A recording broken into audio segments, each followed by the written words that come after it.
另外，针对这跨年活动的交通甲维安的这交通部是来提出6大措施，亲像台北车头这重点的所在呢，是因为人真多，所以会加强这门禁的管制，也佮有加派警察等等。另外呢，这立委嘛要求讲，未来这防灾的演练应该就要强化随机攻击，甲增加警报令。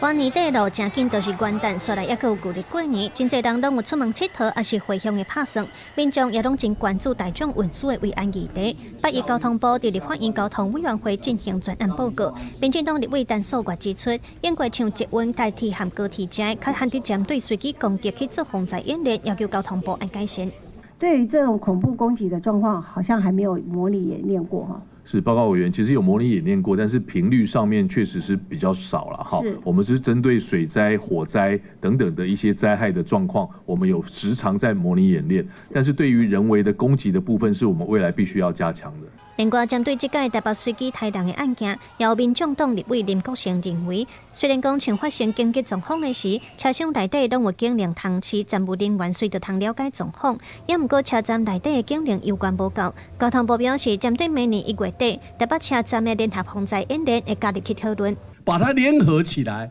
知道24小时这里有紧急事故，马上有办法去做到这一点，部长。